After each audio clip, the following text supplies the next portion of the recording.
Eu sou Hilda Schneider e líder de World Wide Wings. E aí vem o 19º episódio da minha série O Despertar da Noiva, com o tema Apocalipse, o livro do nosso futuro, parte 5. Neste ponto, gostaria de destacar as traduções da Bíblia com as quais trabalho. O Novo Testamento Judaico, de David H. Stern, Bíblia Elberfeld, Aleph Taf Sefer e as Escrituras Messiânicas Aleph Taf. Carta a Tiatira. Em Tiatira, todos os deuses e deusas pagãos e o culto imperial foram reconhecidos através do interior fértil, matérias-primas e materiais valiosos. Havia muita riqueza em Tiatira. A cidade também era um centro para importantes rotas comerciais. Tiatira era conhecida por suas guildas de artesãos. Cada artesão tinha que ser um membro de sua guilda. Toda guilda tinha um deus patrono. As festas regulares começavam e terminavam com ofertas de comidas e bebidas. Isso costumava ser associado à liberdade de movimento sexual, que era necessária até para algumas guildas de lá. Na área de Tiatira, uma planta cresceu e obteve a cor vermelha. A cor púrpura foi obtida dos mexilhões do rio. Nesse contexto, Lídia também é mencionada no livro de Atos. Uma das mulheres que nos ouviam era um temente a Deus e chamava-se Lídia, vendedora de tecido de púrpura da cidade de Tiatira. Atos 16:14. Lídia e a sua casa foi a primeira na Europa a ser batizada por Paulo. Yeshua elogia esta comunidade. Essa comunidade tem excelentes qualidades. Ao anjo da igreja em Tiatira escreve: assim declara o Filho de Elohim, cujos olhos são como chama de fogo e os pés como bronze reluzente. Conheço as tuas obras, o teu amor, a tua fé, o teu ministério, a tua perseverança, bem como sei que estás servindo muito mais agora do que no princípio. Apocalipse 2, 18 e 19. No entanto, Yeshua expressa uma repreensão. No entanto, tenho contra ti o fato de que toleras Jezabel, aquela mulher que se diz profetiza, porém, com seus ensinos induz os meus servos à imoralidade sexual e a comerem alimentos sacrificados aos ídolos. Apocalipse 2, 20. A mulher era uma falsa profetisa que pode ter incentivado os membros das guildas a participarem de idolatria e celebrações imorais, porque nem tudo era tão ruim. Quem foi a histórica Jezabel? Ela veio da terra da Fenícia e era esposa de Acabe. 1 Reis 16, 29 ao 31. O rei que governou em Israel quando Elias foi profeta. O casamento de Jezabel com Acabe, mais do que qualquer outro evento, causou a queda do reino do norte de Israel. Jezabel introduziu as piores formas de idolatria do seu país para Israel, substituindo o culto a Yahvé. 1 Reis 18, 13 ao 19. Jezabel matou muitos dos profetas de Yahvé. 1 Reis 18, 4. Ela também tentou matar Elias. 1 Reis 19, do 1 ao 3. A iniquidade deles terminou em sua terrível morte.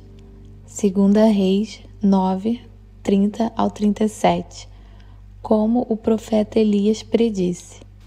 Jezabel é uma expressão para a prostituta Babilônia.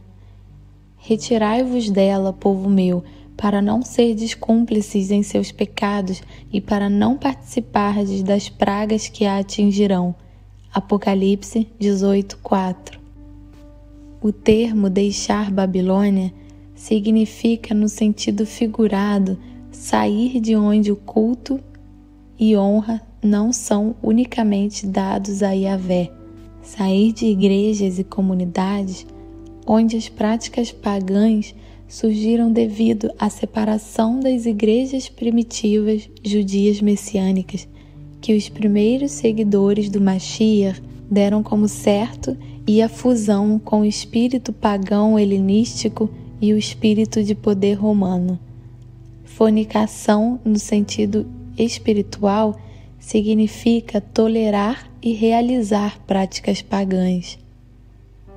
Por exemplo, para substituir o Shabat pelo domingo, celebrar festas que não sejam de Yahvé, como resumido em Levítico 23, declarar a Torá como não mais válida.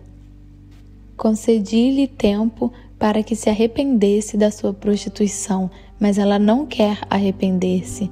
Apocalipse 2:21. Lemos em Daniel, no capítulo 9, como é o arrependimento. Aqui está um trecho, versículos do 9 ao 11. Mas a Elohim, nosso Deus, pertencem a misericórdia e o perdão, apesar de termos sido tão rebeldes contra ele. Portanto, todo Israel transgrediu a tua Torá, lei, desviando-se para não obedecer a tua voz. Por isso, a maldição, o juramento que está escrito na Torá, lei de Moisés, servo de Elohim, nosso Deus, se derramou sobre nós, porque erramos e pecamos contra ele. Yohanan continua no Apocalipse 2, 22, 23. Portanto, eis que a farei adoecer e enviarei grande aflição sobre aqueles que com ela cometem adultério, a não ser que se arrependam das suas más ações. Matarei os seguidores dessa mulher e todas as igrejas saberão que eu sou aquele que sonda mentes e corações, e, portanto, retribuirei a cada um de vós de acordo com as vossas obras. E em Mateus 16, 27, mas o Filho do Homem virá na glória de seu Pai, com seus anjos, e então recompensará a cada um de acordo com suas obras. E Salmo 62:13 também está expresso: recompensas o ser humano conforme suas obras. Todavia, aos demais que estão em Tiatira e que não seguem a doutrina dessa mulher e não aprenderam, como eles costumam falar, os profundos segredos de Satanás, afirmo: não colocarei outra carga sobre vós. Apocalipse 2, 24. Precisamos conhecer as profundezas de Satanás e lidar com esses ensinamentos que giram em torno deles? Tão somente apegai-vos com firmeza ao que tendes, até que eu venha, ao vencedor, aquele que permanecer nas minhas obras até o fim. Apocalipse 2, 25, 26. Aqui, Yeshua fala em manter nossas obras até o fim. Há um início violento no Salmo 28:5 para aqueles que não mantêm suas obras até o fim, porque não desejam reconhecer as obras de Yahvé nem as obras de suas mãos. Ele os destruirá e jamais permitirá que se reergam. Aqueles que mantêm as obras de Yeshua até o fim recebem uma promessa extraordinária. Ao vencedor, aquele que permanecer nas minhas obras até o fim, eu lhe darei autoridade sobre as nações. Ele as governará com cetro de ferro e as reduzirá a pedaços como se fossem vasos de barro. Eu lhe concederei autoridade semelhante à que recebi de meu Pai. Também lhe darei a estrela da manhã. Aquele que tem ouvidos, compreenda o que o Espírito revela às igrejas. Apocalipse 2, 26 ao 29. No Salmo 2, 8 e 9, encontramos a mesma promessa a Yeshua, dada por seu Pai. Pede, e eu te darei as nações como herança, os confins da terra como tua propriedade. Tu as regerás com cetro de ferro, como um vaso de oleiro as espatifarás. A estrela mais brilhante é a estrela da manhã, e é Yeshua. Eu sou a raiz e o prometido, descendente de Davi e a brilhante estrela da manhã. Apocalipse 22:16. Em resumo, podemos dizer à comunidade de Tiatira que Yeshua elogia suas obras, seu amor, sua fé e sua perseverança. Mas, contra ela, tolera o falso ensino de Jezabel, que leva os crentes a fornicar e comer ofertas idólatras. Fornicação espiritual significa violar a Torá de Yahvé e desobedecer a sua voz. Aqueles que vencem recebem a grande promessa de governar as nações com Yeshua. E somente aqueles que conhecem a Constituição, a Torá de seu reino, podem governar com Yeshua. Carta para Sardes. Sardes era a antiga capital de Lídia, na Ásia Menor, onde o rei Creso, fabulosamente rico, viveu antes de Yeshua no século VI. Ouro e outros metais podiam ser extraídos do rio Pactolo. Sardes era consequentemente rico. Os habitantes de Sardes eram considerados efeminados e viciados em prazer. Os sacerdotes e sacerdotisas da deusa Cibele se renderam aos festivais de prostituição do templo em deslumbrantes vestes brancas. No final do século I, após Yeshua, houve poucos ataques aos cristãos por causa do culto imperial pouco desenvolvido no local. Yohanan escreve para a congregação Sardes. Ao anjo da igreja em Sardes, escreve: assim declara aquele que tem os 7 espíritos do Elohim e as estrelas. Conheço as tuas obras, que tens famas de estar vivo, mas de fato estás morto. Apocalipse 3:1. Yeshua conhece as obras da comunidade.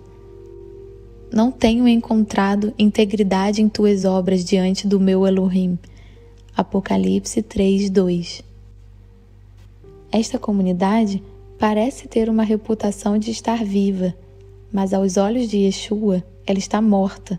São crentes no nome. Sê alerta e fortalece o que ainda resta e estava prestes a morrer, porque não tenho encontrado integridade em tuas obras diante do meu Elohim. Portanto, lembra-te daquilo que tens recebido e ouvido. Obedece e arrepende-te. Porquanto, se não estiveres vigilante, virei como ladrão, e tu não sabereis em que hora virei contra ti. Apocalipse 3:2 e 3. Agora, aqueles que são puros aos olhos de Yahvé entram em cena. Contudo, tens em Sardes algumas pessoas que não contaminaram suas vestes. Elas caminharão comigo, vestidas de branco, pois são dignas. Apocalipse 3:4. É interessante mencionar as roupas brancas que os crentes em Yeshua, que não contaminaram suas roupas, recebem, em contraste com as roupas brancas que os sacerdotes da prostituição do templo usavam. Judas escreveu em sua carta, capítulo 1:23, o que é um vestido manchado. Assim como salvai a outros, arrebatando-os do fogo, e a outros ainda ajudai com misericórdia e temor, repugnando até a roupa contaminada pela carne. Glória a Elohim por sua proteção. Isso mostra aqueles que não andam no espírito, mas na carne. Precisamos acordar e dizer a verdade com a clareza que Yeshua colocou na carta à congregação Sardes. Fortalece o que ainda resta e estava prestes a morrer. Lembra-te daquilo que tens recebido e ouvido. Obedece e arrepende-te. Assim, o vencedor andará trajado com vestes brancas e de modo algum apagarei o seu nome do livro da vida. Pelo contrário, reconhecerei o seu nome na presença do meu Pai e dos meus anjos. Aquele que tem ouvidos, compreenda o que o Espírito revela às igrejas. Apocalipse 3, 5, 6. Sejam ricamente abençoados.